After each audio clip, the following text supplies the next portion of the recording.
stick around.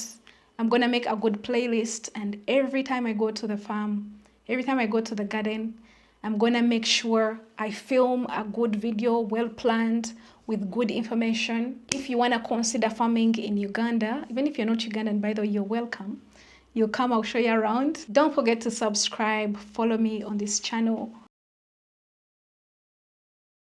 Today video, we are going to talk about farming. One thing I can promise you guys is that I'm gonna make a playlist on my channel where I'm going to dedicate it to farming with Monicah, because I've realized there is an interest, and as much as sometimes we feel like this farming in Africa is common knowledge, sometimes people need to see someone else doing it. Some people, they need to be inspired. Some people completely don't have knowledge about it. And yeah, that's what I'm here for. It's also still a learning curve for me. And as you can tell from the previous video, there's some things I was talking and I was unsure about. For example, when I was talking about how big the land is, the one that you rent for a season and plant your crops, make your small garden on it, I was like, it's 100 by 100, and I still wasn't sure because I know how big 100 by 100 is. That is like an acre. And then I was thinking back and thinking of those pieces of land, because I can see my gardens in my head sometimes. And I'm like, no, that doesn't seem like it's an acre. So I've now gone back, asked properly to get information. The other thing you should know is that the people who own this land, usually it's like churches. Yes, there's some individuals who have big chunks of land and the land has been dormant for so long, but presently they've decided to rent it out and people can make gardens on them. Maybe this person owned a big chunk of land. They had so many cows which were grazing in this land, but they don't have the cows anymore. And now they are putting it up for renting for people who want to grow crops on the land. So usually the person will go into their land and divide it, make small gardens according to their feeling. Are you with me? There's no definite measurement. It's usually according to like, okay, let me make this one for 100,000. Let me make this one for 50,000. So some of these small gardens are cheaper. It's not definitely 100,000 as a standard, no. Some are cheaper, and it will also depend on where. For example, in my village, which is Rukunjili district in Uganda, land for farming is very expensive. That also translates to when you are renting. But expensive doesn't always mean bad. Land in my village is very fertile. So even if it is expensive to rent, for example, you're paying 100,000 for this portion and you grow beans on it, the beans are gonna come out great and you're gonna make back your money, which is the most important thing, because we are not here to farm for fun. No, we are here to farm to be able to make money.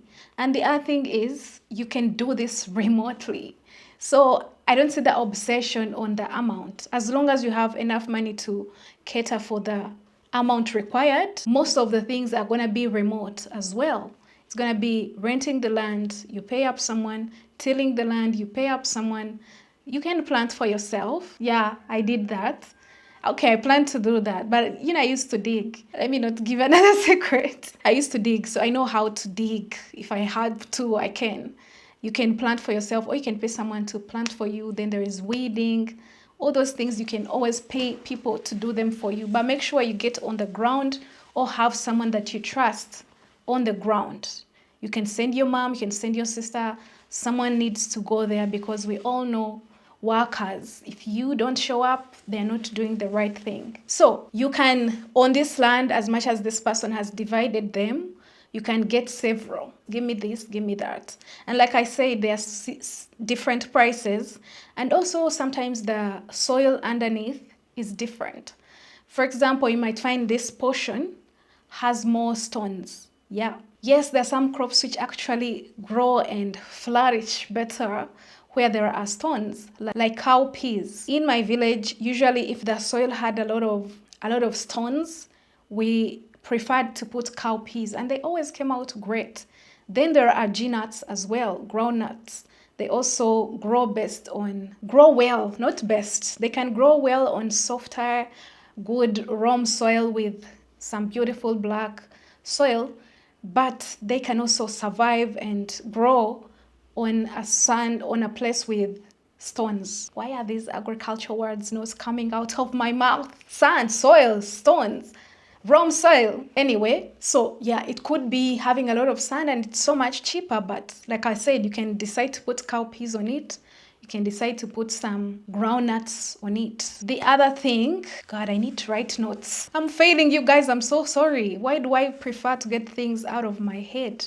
Yes, I know I want to only utilize my experience and not give you guys information that I just grabbed from the internet because it doesn't feel authentic to me. The other thing is, I talked about the fact that you can rent different ones. So you could decide, if you have enough money, you could decide to take the whole hill from the person's hands and grow your crops on it for this season, or several hills. Yeah, I actually plan to expand like that. I'm looking at Luwelo, Kayunga. I already have in Kayunga, but obviously my village, because I know my village soil.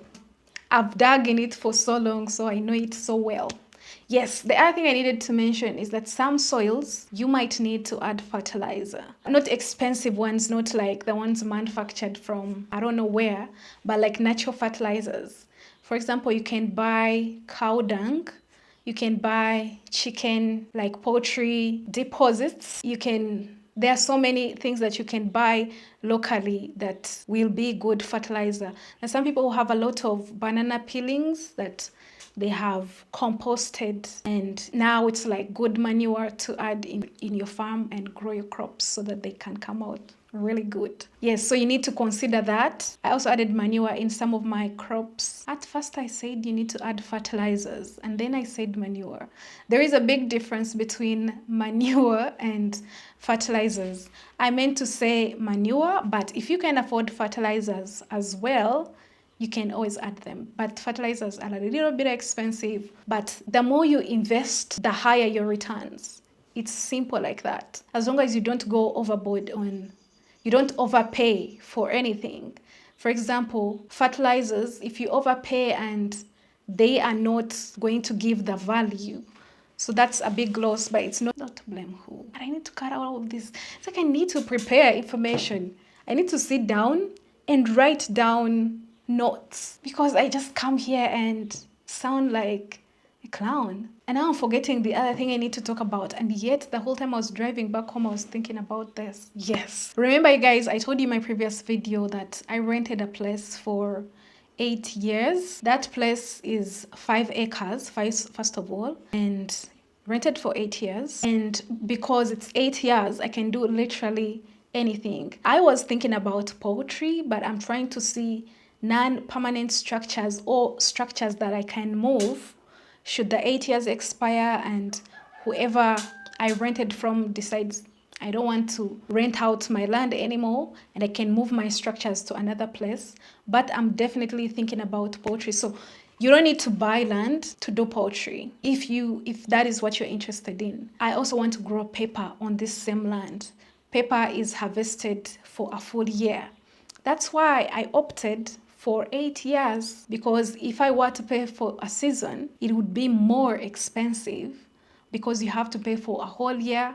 And how they calculate seasons is usually using an example like beans. Beans are grown for like 4 months. So if you're going to use this land for a whole year, plus you find yourself paying for like 4 seasons. You understand?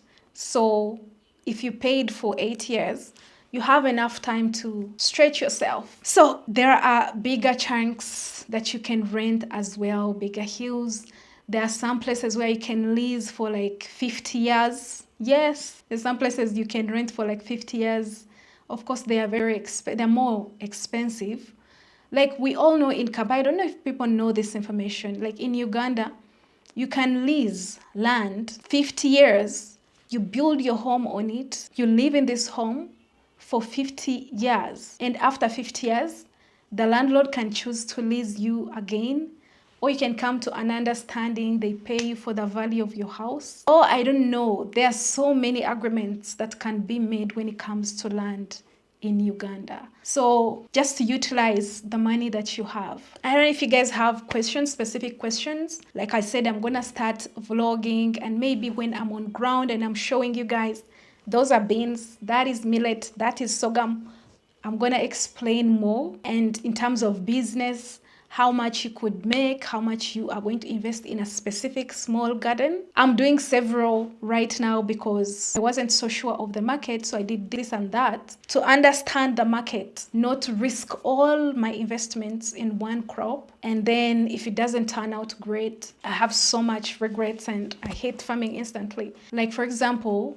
I told you I planted maize, which someone told me is called corn. It's called maize. Anyway, and when it were halfway there, not yet dry but ready for roasting, I picked a few and tried to sell them. I experienced a moment of frustration, of feeling like there is no one who wants to buy, or like, where am I going to sell this maize? And it was a whole moment. So if you really truly want to make money doing this small scale farming, you have to understand that, like any business, you go all in. When it comes to advertising, I have carried maize in my car and taken it to like a market and asked like, hey, you know, I have maize, can I sell it to you? Yes, I have done that. And I made money. I have zero regrets. At first I had to walk around and understand the prices. I'm asking like, hey, I need maize, how much are you going to sell it to me? So they can tell me the price and I can use that same price to see how much I'm going to sell mine.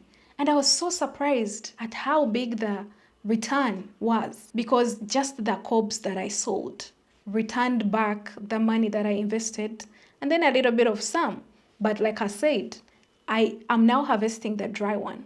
And remember, when you plant maize, corn, there is spacing, right? And you can mix it with beans. I also had beans in that garden. Yes, the beans were eaten by my family and some friends, but it's something. They weren't actually small. They were more, but I gave them out through excitement. So I don't know what to say, what not to say. Just stick around. I'm going to make a good playlist, and every time I go to the farm, every time I go to the garden, I'm going to make sure I film a good video, well planned, with good information. So if you want to consider farming in Uganda, even if you're not Ugandan, by the way, you're welcome. You'll come, I'll show you around. Don't forget to subscribe, follow me on this channel, and I'll see you guys in the next video.